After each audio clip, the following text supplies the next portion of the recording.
It being 2 p.m, we'll move to question time, and I call Senator Birmingham. Thank you, President. My question is to the Minister representing the Treasurer, Senator Gallagher. The following are some of the reactions from economists to the government's latest budget. Quote, "This is the most irresponsible budget in recent memory. The government set itself a simple standard, not to make the Reserve Bank's job harder. Michelle Bullock may just choke on her cornflakes." HSBC's chief economist, Paul Bloxham, said, quote, "Indeed, core inflation is likely to be higher in a world with the subsidies than one without. There is a growing risk that rates remain higher for even longer." And Chris Richardson said, "My big ask of the budget was that it didn't poke the inflationary bear. I don't think it passed that test." Minister, given the reactions of independent economists, aren't the Reserve Bank's inflation assessments far more credible than the Albanese Labor government's? Thank you, Senator Birmingham. Minister Gallagher. Thank you, President. I welcome the question from Senator Birmingham and the opportunity to talk about the fantastic budget that the Albanese Labor government delivered last night. And I note in the question there was reference to the subsidies, the energy subsidies that were included in the budget as a way of putting downward pressure on inflation that I thought I heard in the media reports that you were all supporting. I think that's what I heard. Or are you now saying that you don't think that is a way to put downward pressure on inflation and help people with the cost of living? This budget that we delivered last night has a focus on easing some pressure on people around the country, so that goes to the cost of living relief. It looks at how we can repair the budget over time from the one that we inherited from those opposite. And I know it must kill you. It must absolutely kill you to know that we've delivered the second surplus, or we're going to deliver the second surplus, the first government in 16 years to actually achieve it, that we've got lower debt than we inherited, lower deficits that we inherited, that we're paying less interest on that debt, and that we've managed to find savings, something that seemed to elude those opposite in their budgets, that we've been able to find savings, pay down debt, lower interest, smaller deficits and two surpluses at the same time. And whilst we're doing all that, we've got an eye on the future. That is, what role should Australia play in the global economic transformation that we're seeing at the moment? And what do we hear? That those opposite are going to vote against a future made in Australia. I mean, why would you think that was okay? Against Australian jobs, against Australian industries, against a tax system that works to incentivise the production, to play a real role in the economic transition to net zero. What a surprise. Those that can't stop saying no, say no to even a future made in Australia. Senator Birmingham's first supplementary. Thanks, President. The budget papers confirm the unprecedented increase in net overseas migration under the Albanese government, with 1.67 million new migrants coming to Australia over 5 years. At the same time, Labor's budget shows there will be zero growth in housing construction next year after 2 years of falls. Will you admit the Albanese government's bad decisions over 3 budgets have actually added to pressures in the housing market? Order. Order. Order across the chamber. Order. Senator, Minister, I have not called you. Minister, I have not called you. I'm waiting for order. I'm waiting for order across the chamber. Senator Cash, that does include you when I call senators to order. Order. Senator Wong. Minister Gallagher. Apologies, President. I was too quick out of the seat. But how audacious, I might start where I was interrupted, that Senator Birmingham, who was a senior member of the former government that did nothing in the area of social or affordable housing or working with the states and territories on increasing housing supply, would wander in here and try and absolve themselves from any responsibility for the fact that we don't have enough houses in this country. The Commonwealth Government, when they were in power, removed themselves from any involvement outside of trying to ransack your super to pay for housing, to actually deal with the fundamental issues of low and affordable housing supply in this country. There is no government, other than the Albanese Labor government, that has lent in more heavily in this space to increase supply and deal with the housing challenges that exist across the economy. Senator Birmingham, second supplementary. Thanks, President. Minister, both you and the Treasurer have tried to claim an emphasis on spending restraint. Yet how is this the case when, compared with the last budget update in MyEFO, tax receipts have gone up again in each of the forward years, but so have deficits forecast compared with MyEFO? Isn't it clear that you are spending faster than even your record revenue intake is growing? Thank you, Senator Birmingham. Minister Gallagher.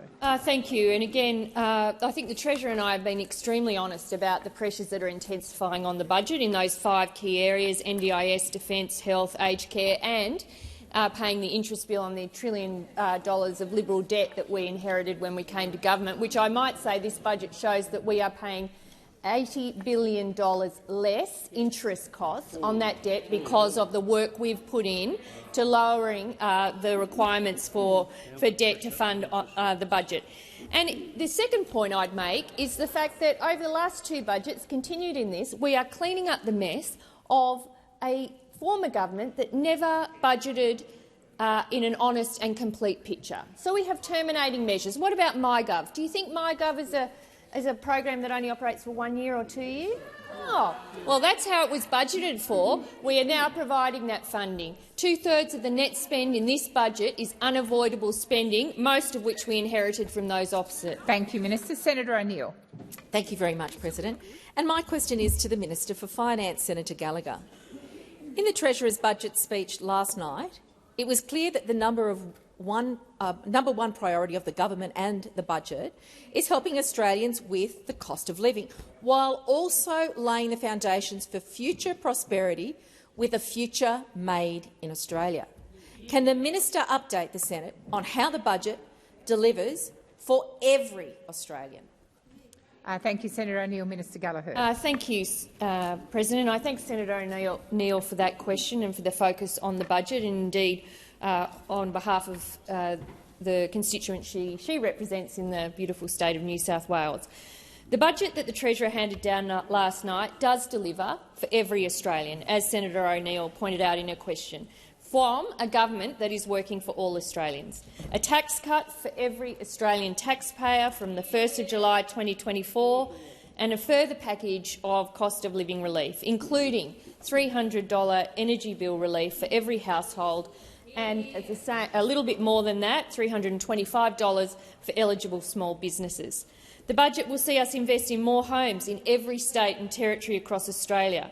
It will provide more support for parents and wages growth in every industry, and we saw again good wages WPI numbers released today, showing that wages continue to grow under this government. Investments in TAFE and universities, investments in women's equality, in women's safety and in opportunities for women. Energy and industry policy to invest in a future made in Australia, creating jobs across the country. Stronger Medicare and commitments to strengthen the care economy, another area where we saw underinvestment and undervalue placed by the former government. Strengthening our defence capability and in support for small business. This budget has so much in it in terms of the challenges we're dealing with, but all the opportunities that we see ahead. It's a very different budget to the budgets that we've seen from coalition governments, including that famous Prime Minister Abbott's slash-and-burn budget that the Liberals handed down 10 years ago. We're not here to cut health and education that we saw under the Liberals. Our plan is about maximising the economic and industrial benefits of the move to net zero, something that those opposite don't even believe in, and securing Australia's place in a globally changing economic and... The time has expired. Senator O'Neill, first supplementary. Thank you very much, Minister, and I know that there isn't enough time in these answers for you to tell us all the amazing things that are in the budget, but it is indeed great to hear that the budget will provide further cost of living relief while also laying the foundations for future prosperity. Can the minister provide further detail about how this budget is underpinned by responsible economic management and why this is in the interest of all Australians? Thank you, Senator O'Neill. Minister Gallagher. Thank you, and I thank Senator O'Neill for giving me the opportunity to talk about our responsible approach to budget and economic management.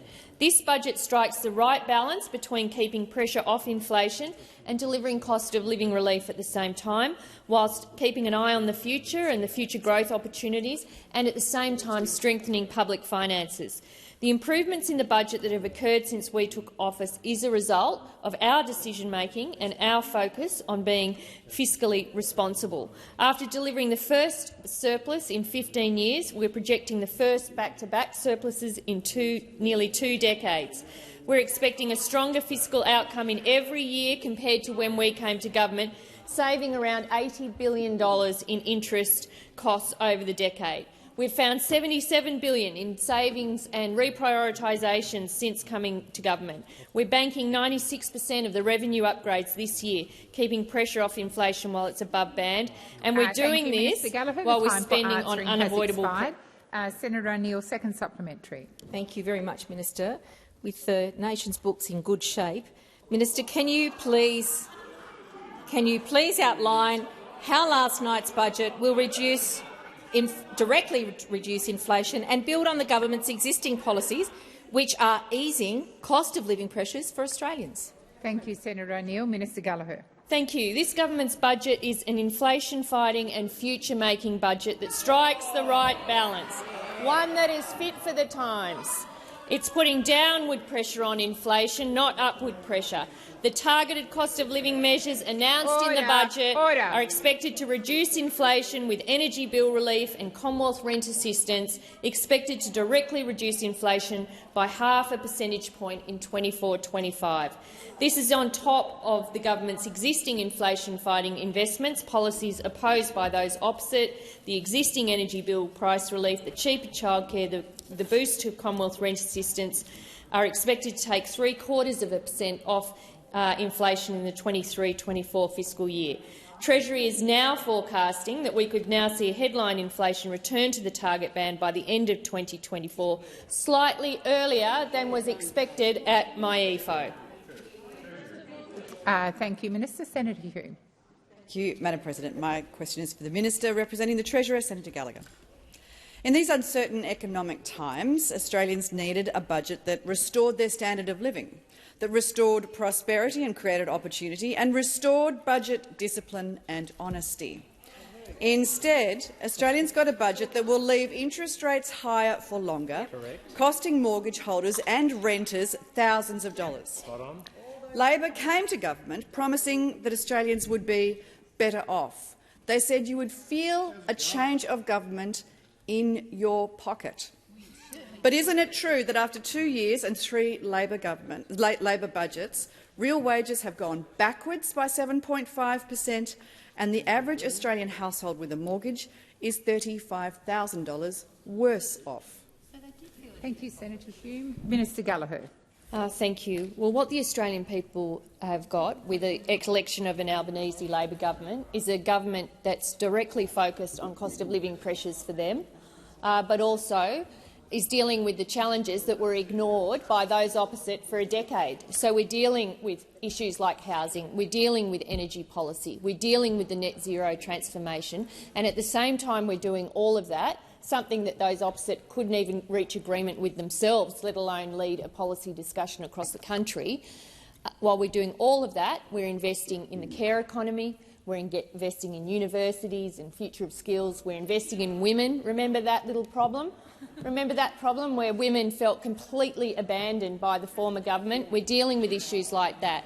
So when you talk about all the spending that we shouldn't be doing, is it the investment in women's safety that we shouldn't be doing? The leaving violence payment that you only funded for 2 years, is it that we shouldn't be funding? Should we not be putting super on PPL? Is that an area that you wouldn't prioritise?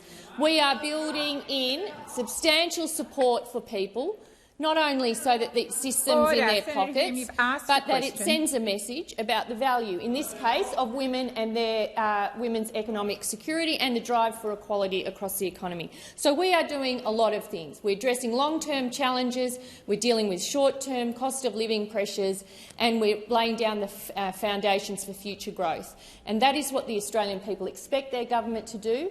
It will pay benefits, the wages that we've got moving for the first time, again in a decade. Good results today showing that wages are moving and we are seeing real wages growth. Again, that is important in terms of the support people get around the household, but we recognise there's more to be done. That's why we changed the tax cuts that you voted for, and that's why we're bringing forward energy bill relief in this budget to everyone as well.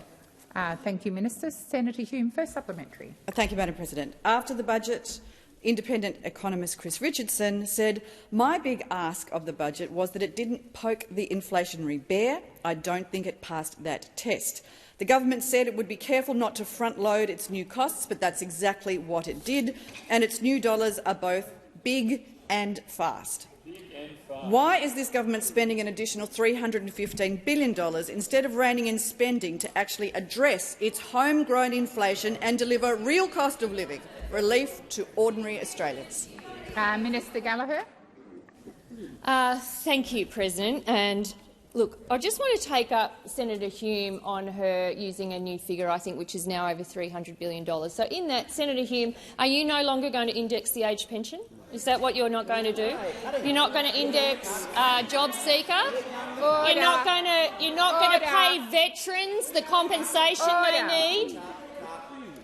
The compensation that veterans need, is that Minister, right? please well, that's resume the your number seat. you're using. If you Minister, please resume your seat. Order on my left. Senator Hume, you've asked your question. Senator Hume, don't speak back to me. You're not in a debate with me. I am trying to establish order in this Senate, and I'm asking you to refrain from disorderly interjections. Minister, please continue. Thank you, President. And all I can take from the question I was asked that raises the figure that Senator Hume used is that the opposition have now decided that indexing the aged pension or providing support to veterans is wasteful spending, because that is the argument they are putting. In addition to that, I can list through a range of services that were not funded properly, underinvested in or not funded at all in an ongoing way, including palliative care services, including chronic health care services, and we are fixing all of that up in this budget. Thank you, Minister. Time has expired. Senator Hume, first supplementary. Madam President, Australians needed a budget that restored discipline and spending restraint. It needed a government that restored the fiscal guardrails. But instead, this government refuses to show economic leadership and take the hard decisions to reduce spending and get inflation under control. Minister, can you confirm that for every dollar of savings you have spent 4? Thank you, Senator Hume. Minister Gallagher. Well, thank you, and I thank Senator Hume for the question. And I can confirm that every dollar of savings, $77 billion since we came to government, is $77 billion more than the opposition ever saved. And certainly in their last budget had zero savings. So it's $77 billion more than you ever put forward. In terms of fiscal responsibility, we have showed spending restraint. Real spending growth is in the order of 1.4%, which is half of what was under the former government. We've got gross debt below, like hundreds of billions of dollars below what was forecast when we came to government. We're paying less on our interest bill because of that. We have reduced the deficits that we inherited, and we have and are on track to deliver 2 surpluses. And if it's all so easy, why wasn't it possible for those opposite to ever do that? Why was it, where we saw deficits increasing, debt increasing, even before the pandemic hit? Thank you, Minister. Senator Hume, second supplementary. Oh, beg your pardon. I nearly gave you a free one. Trying to help. Senator Hodgkins-May. Thank you, President. This is not my first speech. My question is to the Minister representing the Prime Minister. This weekend I'll be door-knocking in my home area of St Kilda, and I will hear from community members about the Albanese government's decision to prioritise budget surplus over helping them. I'll hear about your decision to have the budget pump almost $50 billion into subsidising fossil fuels over the next 10 years when we are veering towards environmental and climate collapse, because you prioritise your corporate mates over the people who voted you in. Minister, what should I tell my community when they ask me about this government's betrayal of those doing it tough and selling our kids' futures to big coal and gas companies? Thank you, Senator Hodgkins-May. Senator Ayres, I've called the minister to answer the question. Minister Wong. Thank you, President. I thank the Order. Order. Thank you, President. I thank the senator and congratulate her on her first question and to her swearing in this place. If I may hasten to add, I suspect that there might. You are door knocking, but I suspect you're also putting a view in that door knocking, which was as expressed in the question. And what I would say to them is that this is the only party that is offering energy price relief. That's right. This is the only party which is offering rent assistance. That's right. The biggest increase, on the back of the biggest increase in many years, another increase. This is the only party that is actually offering a transition to the clean energy future that will be implemented. Because, with respect, Senator, your party thinks you can do it by press release. Yes. You can do it by press release and slogans. And the hard job of actually transitioning what has been a fossil fuel-dependent economy to a renewable energy economy is one we understand. And this budget invests in a future made in Australia. And you know what that is about? It is about grasping the opportunities of net zero. It is about recognising if we want both, to ensure jobs for our kids, and if we want also to deal with the crisis that we see in climate, then we have to transition our economy, and that means governments have to do what we are doing in this budget, which is giving the signal to the markets and investing to ensure we drive investment into green hydrogen, into renewable energy, into those industries which are necessary for the clean energy economy. So you can tell them this is a government focused on equity now, fairness now for Australians, but also a future which has more opportunity and which grasps the opportunities of a clean energy economy. Thank you, Minister. The time for answering has expired. Order. Order. Order on my right. Senator Watt, I've just called your side of the chamber to order. Order. Senator McKenzie. Senator Hodgkins-May, first supplementary. Members of my community saw the Albanese government release its future gas strategy and its push to sell coal and gas beyond 2050. They then witnessed the highly coordinated display of faux outrage from government MPs in marginal seats right across this country. These same MPs did not even bother to turn up to the other chamber yesterday to vote on this issue. What is your message to my community about why they failed to vote to oppose expanding coal and gas beyond 2050 and locking us into climate and biodiversity crises? Thank you, Senator. Minister Wong. I previously suggested the Greens might be involved in a bit of electoral politics when it comes to some of these policies, and I think that was demonstrated by that question, where you actually asked about specific members of parliament exercising their vote or not exercising their vote. With all due respect, Senator, I don't actually watch all of the proceedings in the House of Representatives. I've got a few other things that I try to be working on, so I'll take as read what you've put to me, but can I make some general comments about gas? And I find it disappointing. Order. You see, I'll take the interjection from the senator. I think that what is problematic about this discussion, it becomes a discussion about emotion and identity and politics and not about facts. You know, that is what happens. And the fact that I'm just told, oh, you love it, is a demonstration. It's not about what you love or you don't love. It's about what is the best way to make a transition. Thank you, Minister. The time for answering has expired. Senator Hodgkins-May, second supplementary. When defending the future When defending the future gas strategy, the Prime Minister said not a cent would be spent on gas companies. So why does the budget include $33 million for Santos's sea-dumping infrastructure on top of the $1.5 billion for the Middle Arm gas and petrochemical hub in Darwin? Is the Prime Minister mistaken about the fossil fuel subsidies in the budget? Thank you, Senator Hodgkins. Minister. Again, I think there's some factual issues with the question. I'll take, for example, Middle Arm, and I know there's been a campaign against Middle Arm from the Greens political party. The Australian government's investment in Middle Arm Sustainable Development Precinct is an investment to support industries critical to meeting our commitment to net zero, including green hydrogen, the manufacture and export of lithium batteries and renewable energy. The government's investment in Middle Arm is not an investment in gas or an investment in fracking. And those who continue to peddle this conspiracy are failing to engage in the detail of the proposition on Middle Arm that the Australian government has put to the Northern Territory government. So what I would say to you, we obviously we have a view that we want to transition what has been a very fossil fuel dependent economy to an economy that is a renewable energy superpower. Thank you, Minister. And we know the time for there is answering work has required expired. to do so. Senator Hanson. I beg your pardon. Senator Grogan. Thank you. My question is to the Minister representing the Prime Minister, Minister Wong.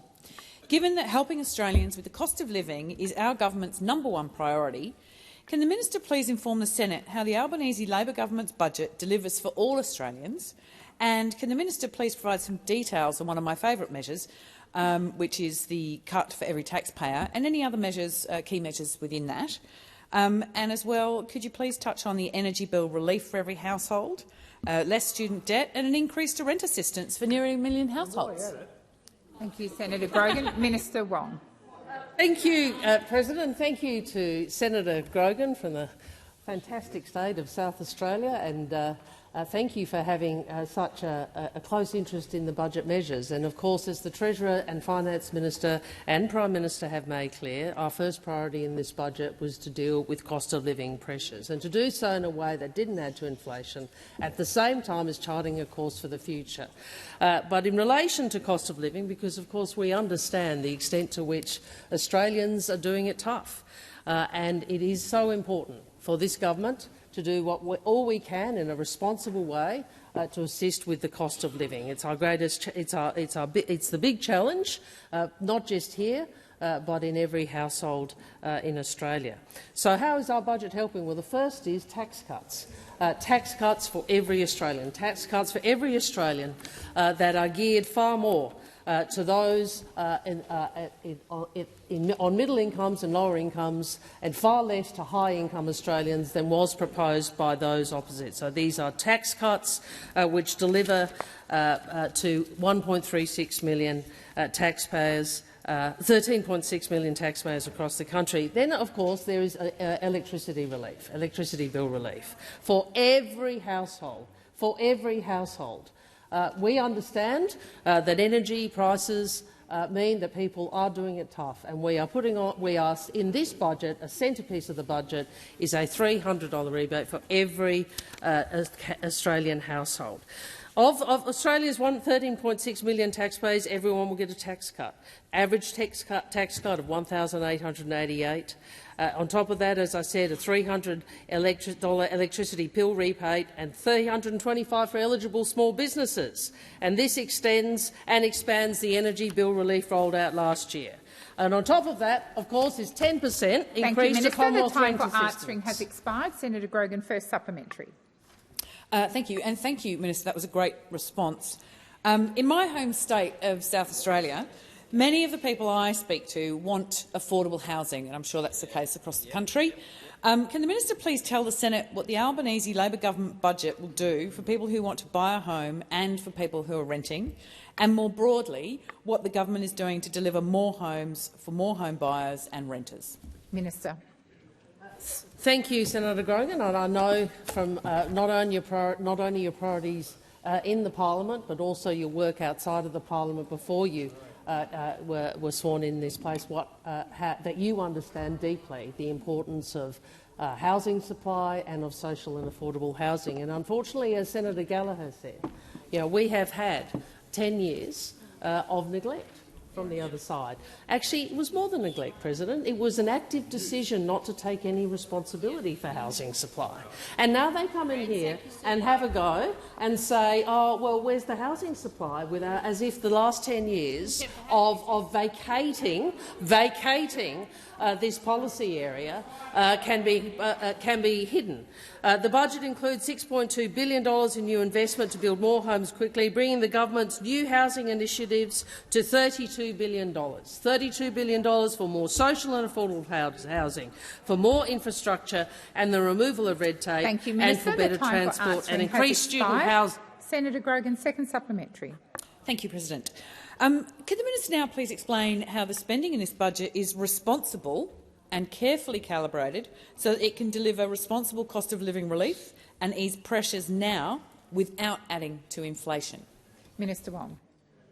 Thank you, Senator Grogan. Well, the government's budget balances relief, restraint and renewal and is delivering a cost of living package that is both substantial and responsible, but which is forecast, which is in the context of a forecast second surplus and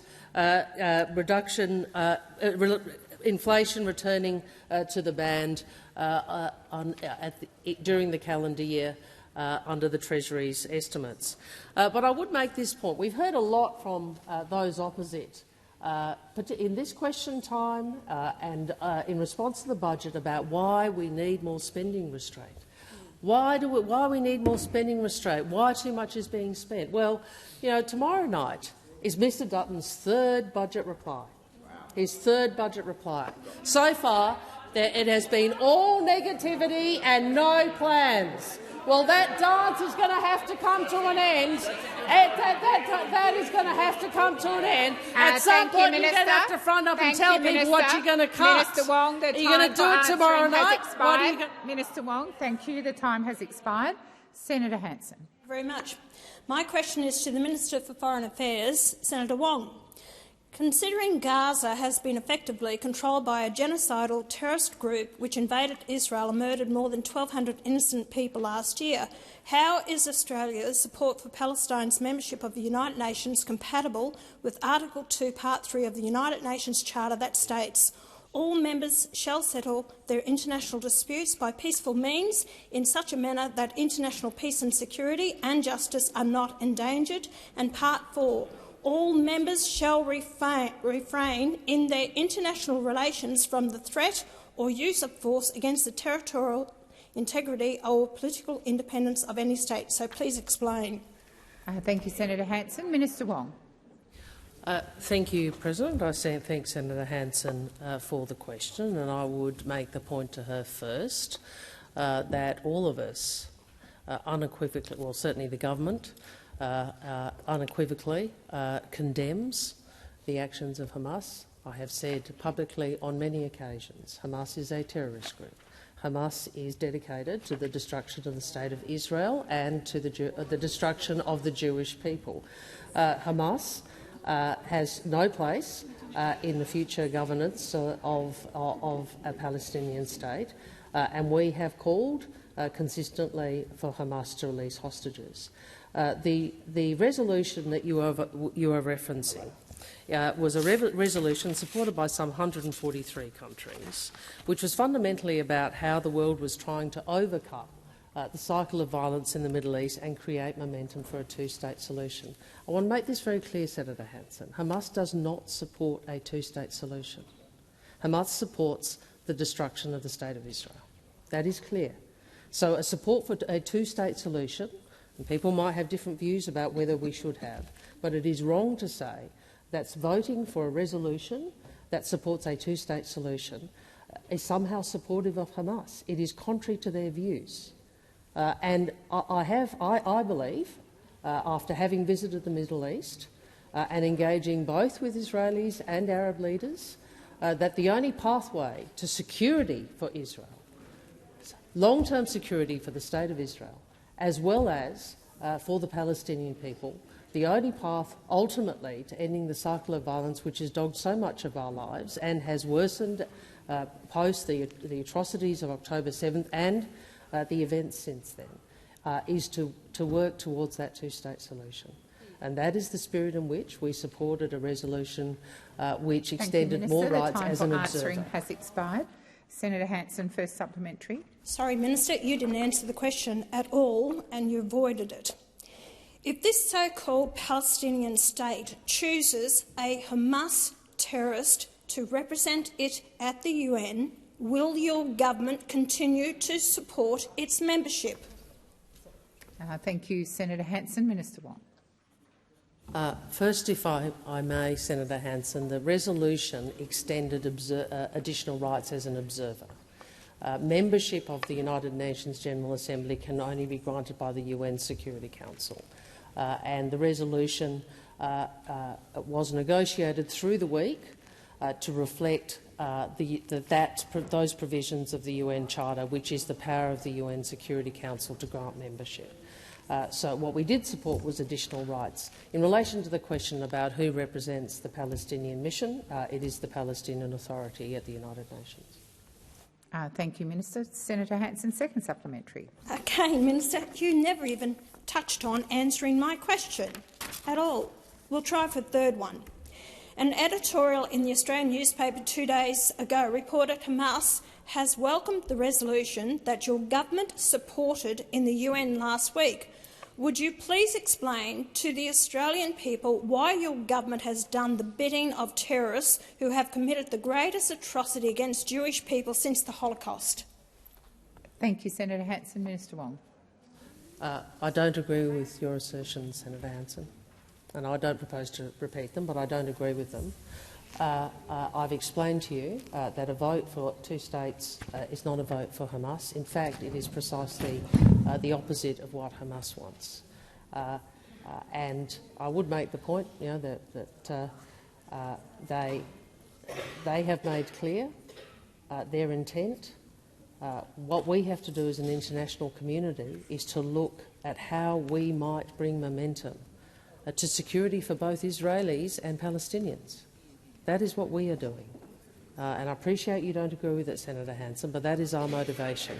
And I think it is wrong to make the assertions that you're making about why we took that decision and why we voted as we did. And as I've said publicly, I would make the point that our special strategic partner, Japan, that the Republic of Korea, that New Zealand all took the same decision. The time for answering has expired. Senator Cash. My question is to the Minister representing the Treasurer, Senator Gallagher.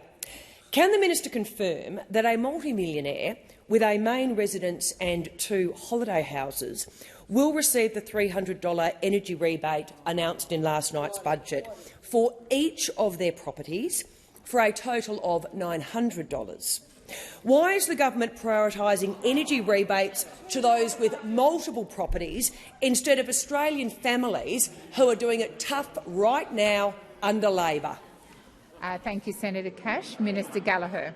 Thank you. And it is interesting to hear that the line of questioning that I'm getting from the opposition seems to indicate that they're not going to support the energy bill relief that we've had in the budget, despite the Leader of the Opposition saying they would, and I think the Shadow Treasurer said they would, and now I'm getting the vibe that something's happened Senate side to say that they're not supporting it. Cost of living relief has been an important part of this budget, and it's been an important part of the previous 2 budgets. We have looked at ways to provide assistance to people, including those who aren't on existing concessions arrangements. The success of the energy bill relief last year showed that we could put downward pressure on inflation, and I would remind those opposite that inflation, when we came to government, had a 6 in front of it. It now has a 3 in front of it. And the forecast for Treasury have us reaching an inflation rate with a 2 in front of it through this year. Resume your seat. Senator Cash. It is a point of order in relation to relevance, and with all due respect, the question was in relation to why are you giving $900 to millionaires and billionaires and not focusing on the people who are actually doing it tough under Labor? Order. Order. The minister is being relevant, and I will continue to listen. Senator McKenzie, and on this side, I'm assuming it was Senator Watt. I'm asking you both to come. Order. Order. Order. Minister Gallagher. Thank you. And some of our cost of living relief is broad-based and some of it is targeted. So our tax cuts are for every taxpayer. Our energy bill relief is for every household.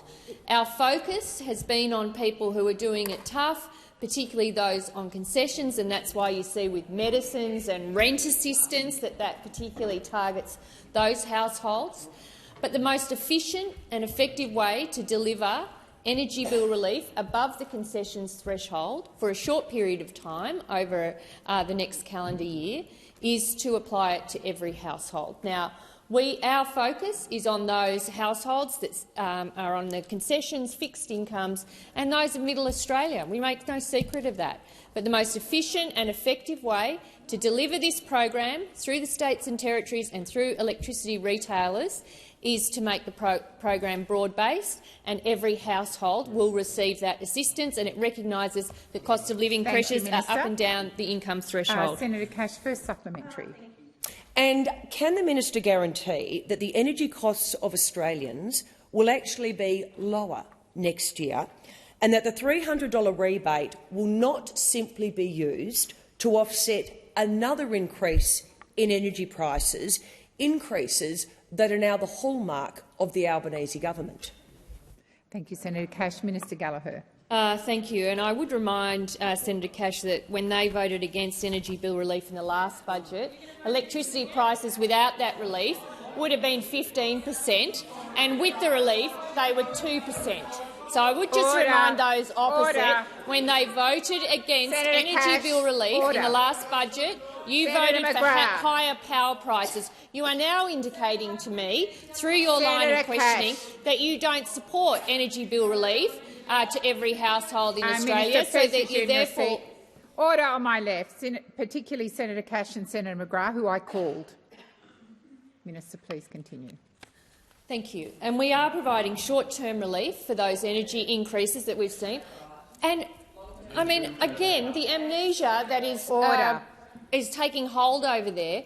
Just remember the energy crisis we inherited from you. The day we came to government, remember how you hid the price increases? You hid the price increases before the election. We provided energy bill relief. We will continue to do so as we transition to a net zero economy, which will continue to put downward pressure on energy prices. Answering has expired. Senator Cash, second supplementary. And will the minister finally concede that the Albanese government has broken its key election commitment, and that Australians have not saved and will not save $275 a year on energy, but are in fact paying much more under the Albanese government? We always said life wouldn't be easy under Mr Albanese, and guess what? That's right. Thank you, Senator Cash. Minister Gallagher. Thank you. Well, I can confirm that energy prices are lower under this government without the assistance of the opposition. You voted against energy bill relief. Remember that, or have you forgotten that? You forgot that? Minister, you forgot the old Minister. Order on my left. Order.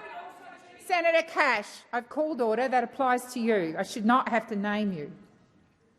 Minister Gallagher. Thank you. We inherited an energy crisis. We had inflation running at 6%. We had deficits. We had debt as far as the eye could see. We have turned it around, and we are providing cost of living relief where it's affordable and responsible to do so, to take some of the pressure off those bill increases that we've seen. That's what a responsible government does. That's what a government does that puts people at the centre as opposed to the politics. And I will be looking forward to the Leader of the Opposition's budget in reply to see what he actually says about these energy bill rebates, because it seems to me there's a mixed view amongst his team about whether or not you're going to support them. And if you're not going to support them, you can go and explain why energy bills should be higher than they would otherwise be without this subsidy. Thank you, Minister. Senator Roberts. Thank you, President. My question is to the Minister for Finance, Senator Gallagher, and will reference Budget Paper 4, Agency Resourcing, page 186, Department Expenses table. The government has been conducting a program of reducing spending on external providers, contractors, consultants, and hiring employees directly instead to perform those duties, and One Nation supports that. These conversions from external providers to employees save taxpayers money, being the difference between paying a public servant to do that work and paying a consultant, partly balanced out by the increased cost of office expenses, travel and so on. Minister, how much has this program saved in 2023-24, and how much will it save over forward estimates, noting that I understand the budget papers have another 2,502 conversions projected? Thank you, Senator Roberts. Minister Gallagher. Thank you, and thank you for asking me a question about budget paper 4. That is the budget paper that Finance has responsibility for, and we have worked hard to make conversions, as you say, and to reinvest and put in increased capability into the public service. What we did find out from the audit of employment was that the real size of the APS when we came to government was much larger than had been publicly reported. So we are taking steps to rebalance it and to put public servants into jobs that Labor Hire had done. In the last budget, I think the savings were in the order of $800 million in terms of the conversions that were being made. In this budget, we're finding a further $1 billion in reductions to agencies' departmental expenses because of the investments we're making in the public service. Obviously, we are making additional investments in the public service for additional responsibilities that they have. But what we're doing is painting a very honest picture of the price of delivering improved services. And those opposite, I know, are going to do what they always do and say they want a smaller public service, but they should then explain why veterans, 41,000 veterans who didn't have their claims allocated, now have their claims allocated and now are getting access to pensions is a direct result of our investment in the Australian Federal Public Service. We weren't seeing those results, whether it be in immigration, DFAT, Services Australia or Veterans Affairs, and we see that on the payment side now because veterans are getting access, because they're being dealt with, because they've got public servants dealing with their claims, they are getting access to the money that they deserve. So it's a piece of ongoing work. Senator Roberts, if there's further information I can provide you, I will, but we are finding savings from the program at the same time that we're making additional investments. Thank you, Minister. Senator Roberts, first supplementary. Thank you. The table shows many departments costing less to run in 2027-28 than they do today, despite ongoing inflation in rents, electricity and expenses far exceeding the saving from operations. Department of Infrastructure down from $554 million this budget to $452 million in 27-28. Health and aged care, $1.6 billion down to $1.1 billion. Services Australia, $5.7 billion down to $4.5 billion. Minister, please explain from where these huge claimed projected savings will come. Thank you, Senator Roberts. Minister Gallagher. Okay, so we are, in terms of the savings that we've applied through this budget, it's an extra $1 billion onto the $3 billion that we had built into the budget, so that gives you a total of $4 billion. There are additional savings that come through the conversions of expensive labour hire into permanent public service work, and so that is part of it. I think it's probably a question we can go through at estimates as well, because I don't have that page in front of me. But there are savings, and we take that money from departments. They don't get that funding, so that is a saving that is realised at the time that that budget decision is taken. Thank you, Minister. Senator Roberts, second supplementary. Thank you. The $155 billion provided in the budget as departmental expenses in 2024-25 is projected to grow to $169 billion in 27-28. Almost entirely from increases in defence and NDIS. How could your forward projections show flat or reduced costs for, in effect, the entire government except NDIS and defence when the budget puts inflation over that period at 13%? Does your budget dramatically understate projected deficits? Thank you, Senator Roberts. Minister Gallagher. No. The budget papers, as they're released, and Budget Paper 1, which goes to providing the UCB, is based on all of the information that runs through all of the budget books, and that would include departmental expenses. There is extra investment going into defence and into NDIS, as you would expect. They are two of the 5 fastest growing areas of the budget. The NDIS is the second. I think defence would be in the third, or third or fourth, and so they would be seeing increases. But the budget UCB takes into account all of those decisions. It may be reported slightly differently in different tables based on different accounting standards, but the UCB is an honest reflection of the state of the Commonwealth finances. Thank you, Minister. Senator Payman. President, my question is to Minister for Women and Minister for Finance, Minister Gallagher. Last night, the Treasurer delivered a budget that put women at the centre of the government's policies to deliver cost-of-living relief for all Australians to build a future made in Australia.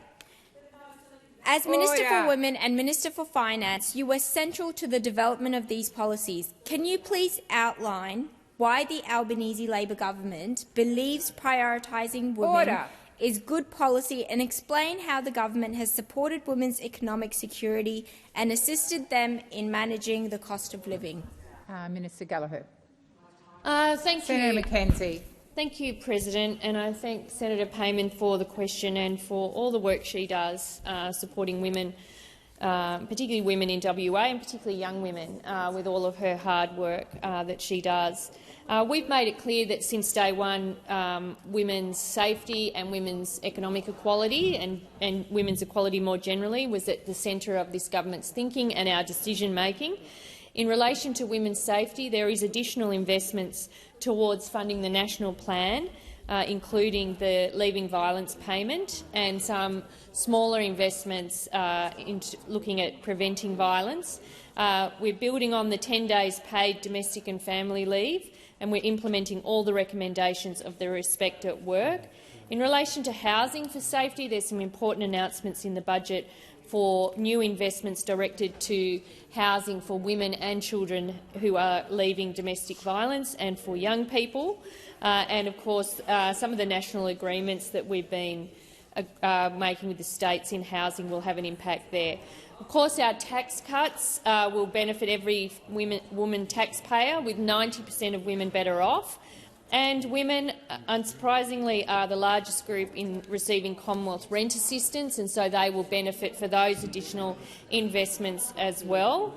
We're also building on our effort to close the gender pay gap, and of course we're seeing progress there. The gender pay gap is the smallest it's been on record, and we're really pleased with that. That, of course, comes with recognising the economic value and the investment made in aged care and some of those other care workforces where we know it's predominantly a female workforce. Importantly, we've got $1.1 billion going into super on PPL. While they are trying to undermine super constantly, we are trying to improve it and improve it for women, making sure that women retire with the gap that they don't retire.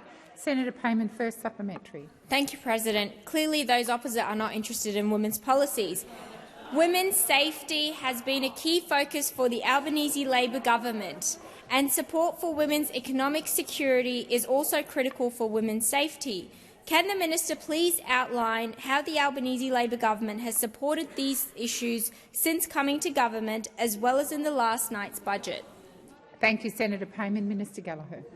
Thank you, President. I thank Senator Payman, and yes, it is a bit hard to hear at the moment, but I can say that we've put in place the Leaving Violence payment, which I referred to in my earlier answer.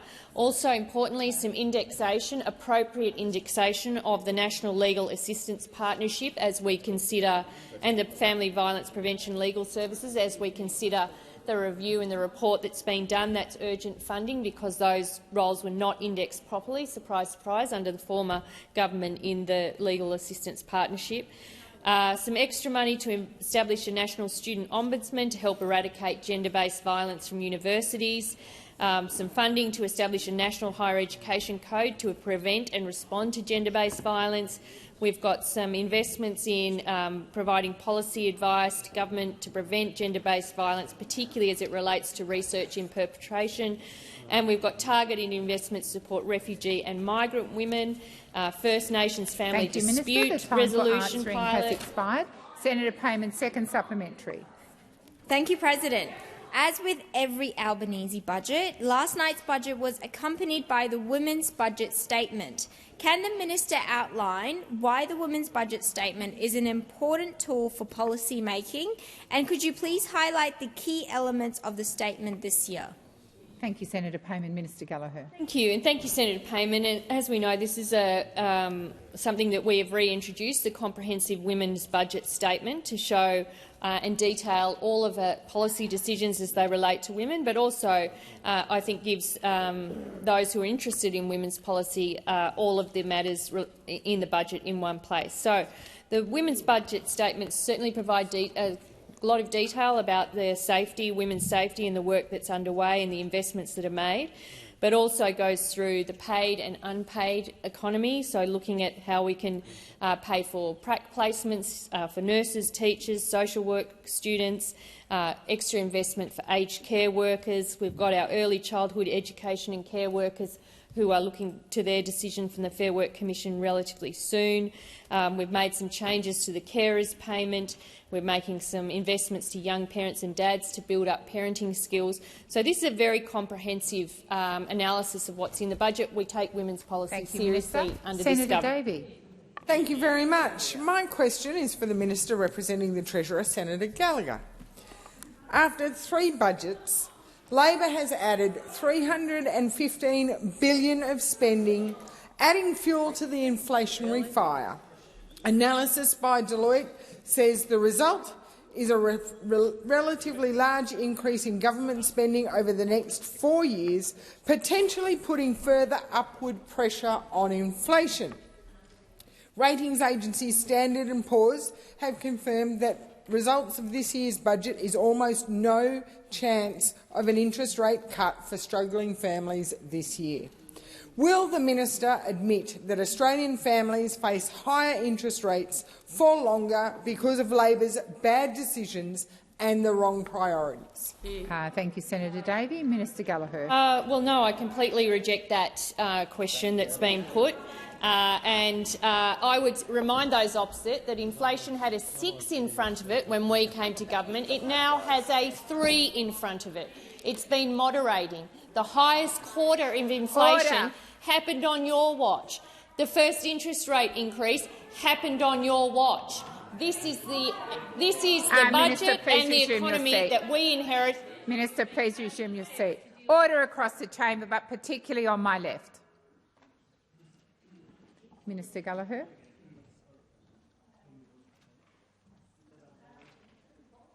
Please continue. Thank you. And again, Senator Davies uses the $300 billion figure. So you are not going to index the age pension then? You see that as wasteful spending. You're not going to make sure that veterans get their compensation. You see that as wasteful spending. You're not going to index other payments and income supports because you know how big they are in the budget.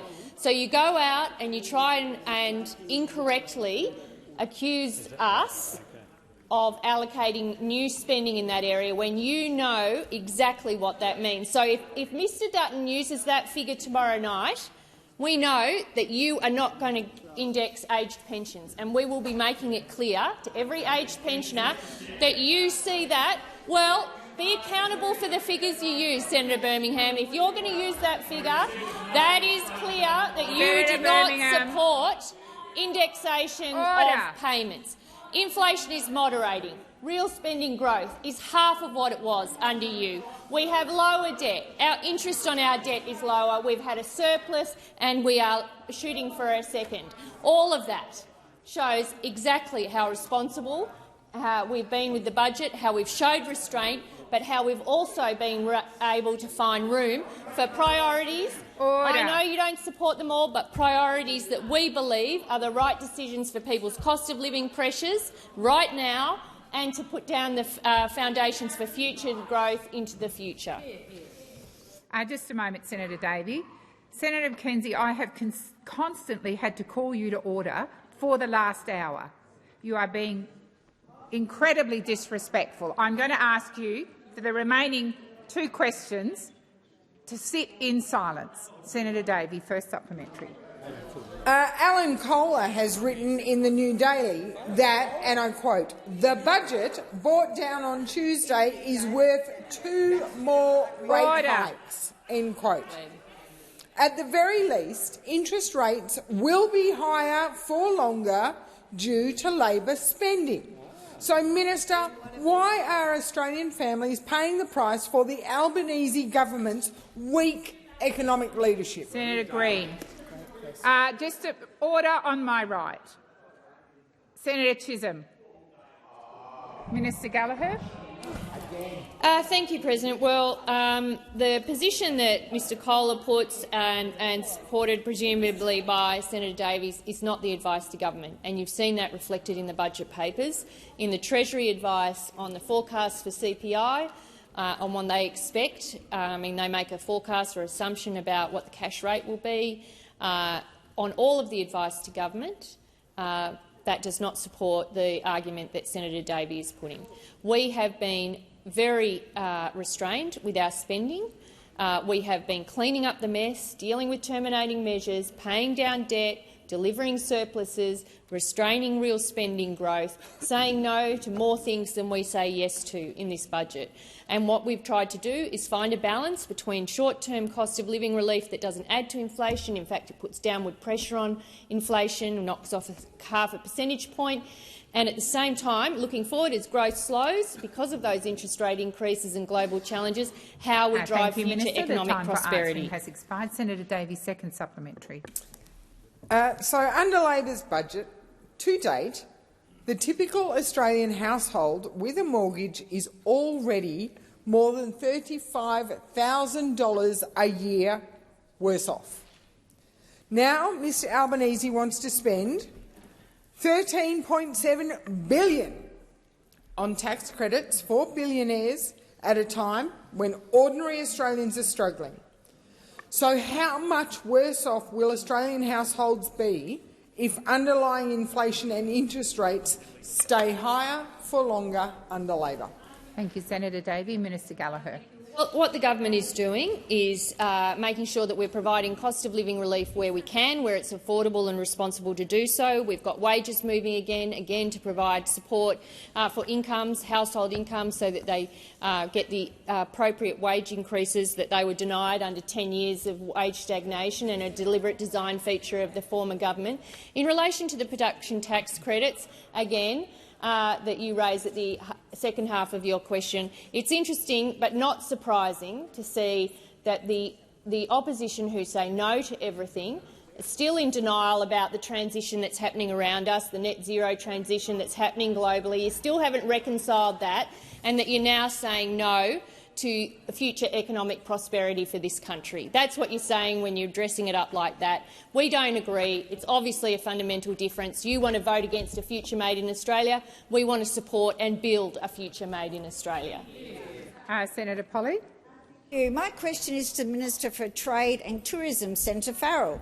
The Albanese Labor government's Future Made in Australia plan was a key part of last night's budget handed down by the Treasurer.